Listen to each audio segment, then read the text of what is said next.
heard a loud gas cylinder explode like a bomb. I was terrified and I looked up, wondering what was going on. I saw fire spread quickly across the camp, setting houses on fire and going up in smoke. It was a hot night with beautiful clouds hanging in the sky. I was in the refugee camp playing hide and seek game with my friend. I started shaking and was terrified after I heard that horrific sound. There was something that I never thought I would see. My friends were terrified too. Let's go find our families, I told them. I quickly went back home to tell my family. There was a fire on the other side of camp moving rapidly towards our house. Everyone started to scream and cry. What are you going to do now? My mom asked. At the moment, I was screaming so loud that I couldn't have thinking anything other than getting out of this horrible situation. When I was looking around my neighborhood, I saw everyone was praying to save us. They asked why this happened to us. My parents was hurried to pack some clothes and escape out of danger to a safe place where the fire wouldn't reach. Our camp was surrounded by a huge jungle and it seems like one of the safest places. Our family hurried to get out as all others were doing the same. I couldn't help my family carry anything because I was very small. My little sister and I quickly ran away from our house to a safe place, far away from the camp. We all were terrified and didn't know what was really happening. After a day, I went back to check on my house, but I couldn't find my house. The only thing left was just steel pillar, and they were still on fire. I couldn't even see clearly since the smoke filled the air. Later, after 3 years living in terrible condition in Goldap refugee camp, we moved to a new camp called the Fargo to be continued. Thank you.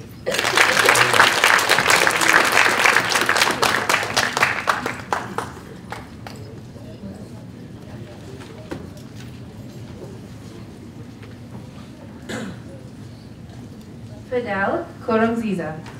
Fidel, oh, hold up. I'm going to read his poem. I don't want to do that. Fidel was born in Congo in 2002. He came to the United States in 2014 with 3 brothers, 2 sisters, and his parents. He is 17 years old and is a junior at Fargo South High. He speaks 4 languages: Kiamalenge, Kiawanda, Kirundi, and English. Outside of school, he plays basketball and soccer. His favorite subjects in school are science and English. In the future, he wants to become a businessman or play in the NBA. Fidel.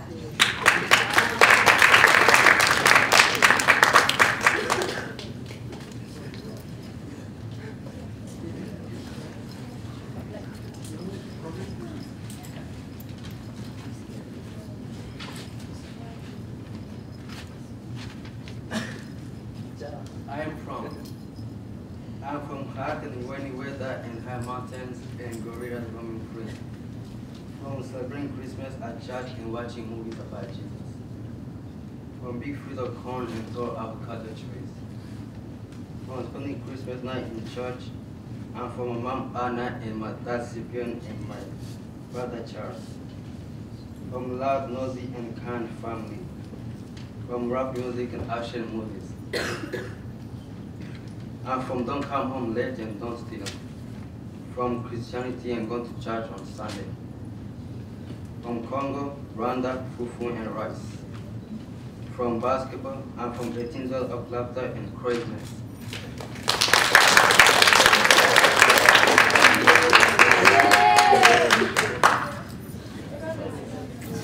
All right, and last but certainly not least, we have Glennaline Andrew.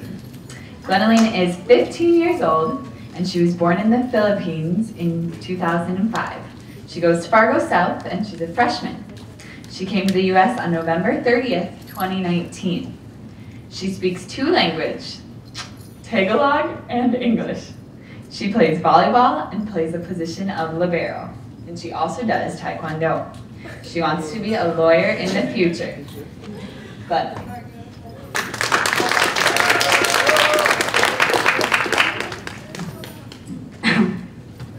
Let it go. It felt cold when we eventually landed in Fargo. It's not so cold, Mom, I said to her. Just wait until we reach outside, my mom replied. When we reached the parking lot, it was so cold that my teeth started chattering and my feet started shivering. I didn't expect it to be so cold. When I breathed, I felt like I was smoking. I could see my breath. It was a shock to me because it was my first time experiencing winter.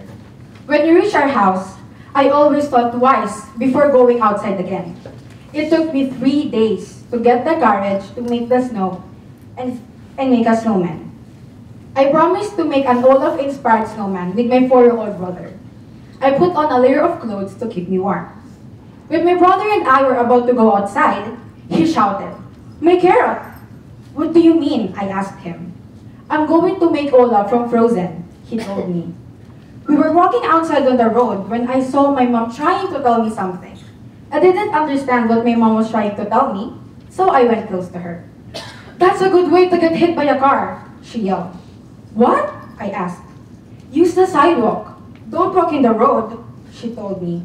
I actually thought making a snowman was going to be easy. When I started, it was actually really hard. We ended up making a small snowman. We put the carrot on for his nose and made 2 small holes for his eyes. As soon as we got home, my brother kept telling me that we needed to go back there because he thought Olaf would come to life and play with him. Whenever it would snow and the snowplow was outside, my brother would let me know. He would ask me to watch the snowplow with him. Back in the Philippines, when I asked my brother what he wanted to be in the future, he would always tell me that he wanted to be a garbage truck driver. But now, he wanted to be a snowplow driver to move the snow that was blocking the way. I hope that someday, he and I both will be able to live out our dreams in our new country. Thank you.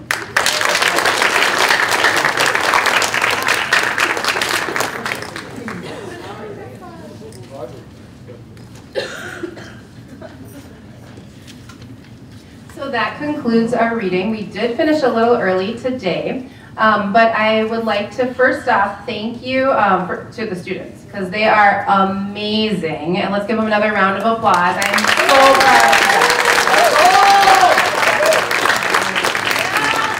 you. You guys are awesome. Every day I'm inspired by you. And also to NDSU, if you take a look in the book, we had 50 copies that we gave away today for those that came. And if you are interested in the book, today is our book launch. Actually, this is the first day the students have seen the book as well. They will all get 2 copies to take home, and then we have ordered 600, so we send them out to every state in the United States. We're going to bring them to Kenya when I go to Kenya this summer and speak at a conference. And so really just getting them out in the community. So if you're interested in any of the books, please email me. My email is in the book. If you did not get one, I have a couple extra left as well. And also I wanted to invite Leticia up to the stage. She had a couple words she wanted to share with us today.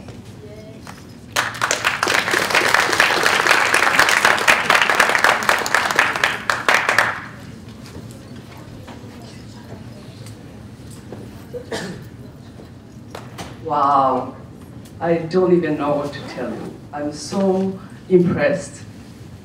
I'm so proud. You made me cry, and you made me laugh. Yes, we will run the campaign together. You know, honestly, I'm speechless. You know, I remember the first time when we were trying to figure out, you know, how you want to write your stories. You had great questions, and you were unsure, but I never doubted you. But you did exceed my expectations. Your stories are, you know, authentic. They came from your heart. They came from, you know, your past, your journey, and it does show. So, and that's the place where you write from, you know, the bottom of your heart. And so I want to encourage you and make sure that you keep writing.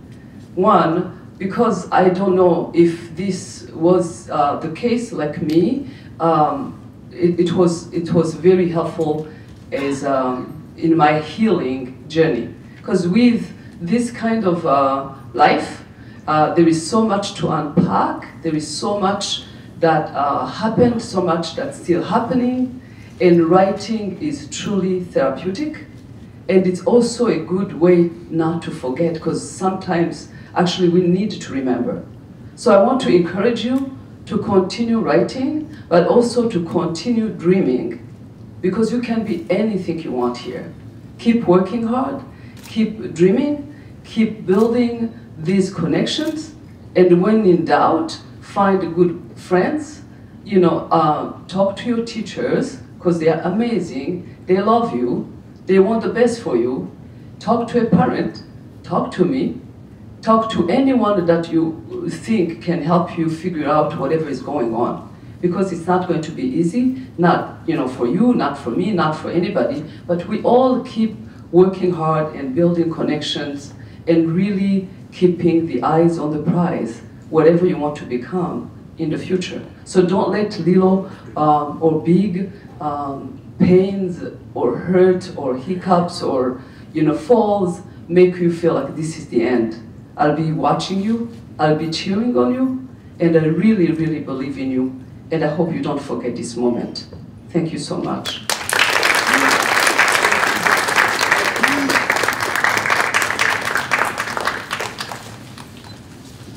Okay, so that concludes our reading for today. The students will be in this room. We will take a group picture. So I'm going to ask my students to stay where they're at the moment so we can arrange for a picture. And if you did not get a book, we do have, I believe, at least one, maybe two left if the audience wants to come down and get a book.